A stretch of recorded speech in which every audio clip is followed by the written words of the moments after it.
முத்து பார்த்துட்டீங்களாண்ணா ஊருக்கு போய் பாட்டிக்கிட்ட நடந்த எல்லா விஷயத்தையும் சொல்லி எப்படின்னா நீங்கள் தான் வந்து சமாதானப்படுத்தணும் அவள் ரொம்ப கோவமாக இருக்கா அப்படின்னு சொல்ல சரிடா நான் வரேன் நீங்கள் பொங்கல் கூட வரல நான் வந்து பார்த்துக்கிறேன் அப்படின்னு சொல்லிட்டு பார்த்தீங்கன்னா அவங்களுமே கிளம்பி வராங்க.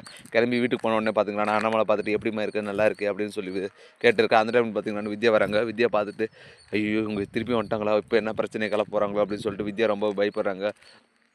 இருந்தாலுமே வந்துட்டு வெளியே காட்டிக்காம அத்தை எப்படி இருக்கீங்க நல்லா இருக்கீங்களா திடீர்னு வந்திருக்கீங்களா என்ன விஷயம் அப்படின்னு கேட்க ஏன் நான் வரக்கூடாதா நான் வந்ததில் உனக்கு எதுவும் கவலையா அப்படின்னு கேட்க அதெல்லாம் ஒன்றும் இல்லை அத்தை சும்மா தான் கேட்டேன் அப்படின்னு சொல்ல இல்லை நான் சும்மா தான் உங்களை எல்லாம் பார்க்க போகலான்னு வந்தேன் நீங்களுமே பொங்கலுக்கு வரல அதனால தான் நான் இப்போ வந்து பார்த்துட்டு போகலான்னு வந்திருக்கேன் அப்படின்னு சொல்ல இப்படி ஒருத்தராக வந்து பாட்டிக்கிட்ட நிலம் விசாரிச்சுட்டு இருக்கா. அந்த டைமில் பார்த்தீங்கன்னா ரவியோட ஓனர் வீட்டுக்கு வராங்க. வீட்டுக்கு வந்து பார்த்தீங்கன்னா இந்த மாதிரி பொங்கல் ஃபெஸ்டிவலுக்கு நாங்கள் ஈவெண்ட் நடத்துகிறோம் நீங்கள் எல்லாருமே வந்து கலந்துக்கணும் நீங்கள் கலந்துக்கிட்டா ரொம்ப சந்தோஷம் அப்படின்னு சொல்லிட்டு கூப்பிட்டு போகிறாங்க. அதுக்கு அந்த பாட்டி இருந்துட்டு ஓகே நாங்கள் எல்லாருமே வரோம் அப்படின்னு சொல்லிட்டு இருக்காங்க. மறுநாள் காலையில் பார்த்தீங்கன்னா எல்லாருமே கலந்து சேர்ந்து ஈவெண்ட்டுக்கு போகிறாங்க. ஈவெண்ட்டுக்கு போயிட்டு பார்த்தீங்கன்னா எல்லாருமே கேம்ஸ் எல்லாம் வைக்கிறாங்க. அதில் எல்லாருமே விளையாடுறாங்க.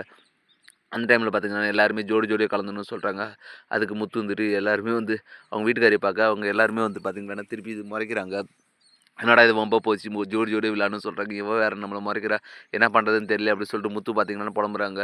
இருந்தாலுமே பாட்டி இருந்துட்டு டேய் போய் எல்லாரும் ஜோடி ஜோடியாக போய் கலந்துக்கடா போகல அப்படின்னு சொல்லி துரத்தி விட எல்லாருமே பார்த்தீங்கன்னா ஜோடியாக போய் நிற்கிறாங்க.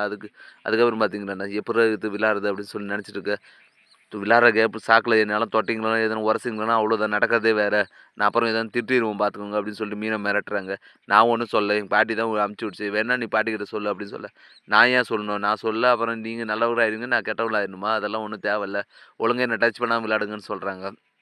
சரின்னு சொல்லிட்டு ஒரு வழி அப்படி இப்படி பண்ணி சமாதானம் ஆயிடுறாங்க. கேம்ஸுமே முடிஞ்சிடுது. அதுக்கப்புறம் பார்த்தீங்கன்னா, அத்தை இருந்துட்டு எல்லாருமே கூட்டு உட்கார வச்சு, இந்த மாதிரி எல்லாரும் ஒத்துமையா இருந்தா தான்டா எதோ ஒண்ணு சாதிக்க முடியும். இப்படியெல்லாம் தனித்தனியா இருந்தீங்கன்னா ஒண்ணும் பண்ண முடியாது.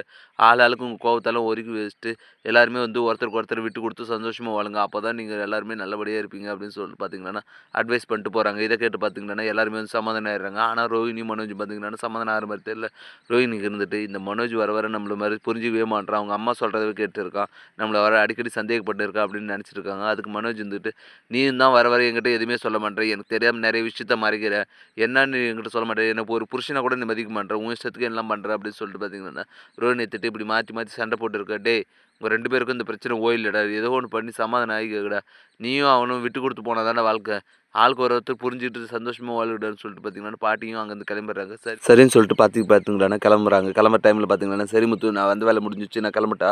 நீ சொன்ன மாரி எல்லாரையும் சேர்த்து வச்சுட்டேன்" அப்படின்னு சொல்லிட்டு போயிடுறாங்க. இத கேட்ட மீனா பார்த்தீங்கன்னா, "அப்ப பாட்டிய நீங்க சொல்லி தான் கூட்டு வந்தீங்களா? ஓ! நான் சண்டை போட்டுருக்கிறதுனால சமாதானப்படுத்தலாம்னு கூட்டு வந்திருக்கு. சரியான கேடி தான் நீங்கன்னு" பார்த்தீங்கன்னா, திருப்பியும் முத்து மேல மீனா கோச்சிக்கிறாங்க. அது என்னடா வம்பா போச்சு. இப்பதான் சமாதானம் ஆனா உடனே திருப்பி கோச்சிக்கிறாளேன்னு சொல்லிட்டு முத்து பார்த்தீங்கன்னா, தலப்பாக்கட்டு அடிச்சிடுறாங்க. இப்படி தான் வரப்போற எபிசோடு வந்து போப்போகுது. அடுத்து என்னென்னலாம் இன்ட்ரெஸ்டிங்கா நடக்க போகுதுன்றத நான் அடுத்த வீடியோல அப்லோட் பண்றேன். மேலும் இது போன்ற இன்ட்ரெஸ்டிங்கான வீடியோ பார்க்க மறக்காம நம்ம சேனலை சப்ஸ்கிரைப் பண்ணிடுங்க. கூட பெல் பட்டன் அழுத்துங்க. அப்பதான் நான் போடுற ஒவ்வொரு வீடியோ உங்களுக்கு நோட்டிஃபிகேஷன் வரும். Thank you.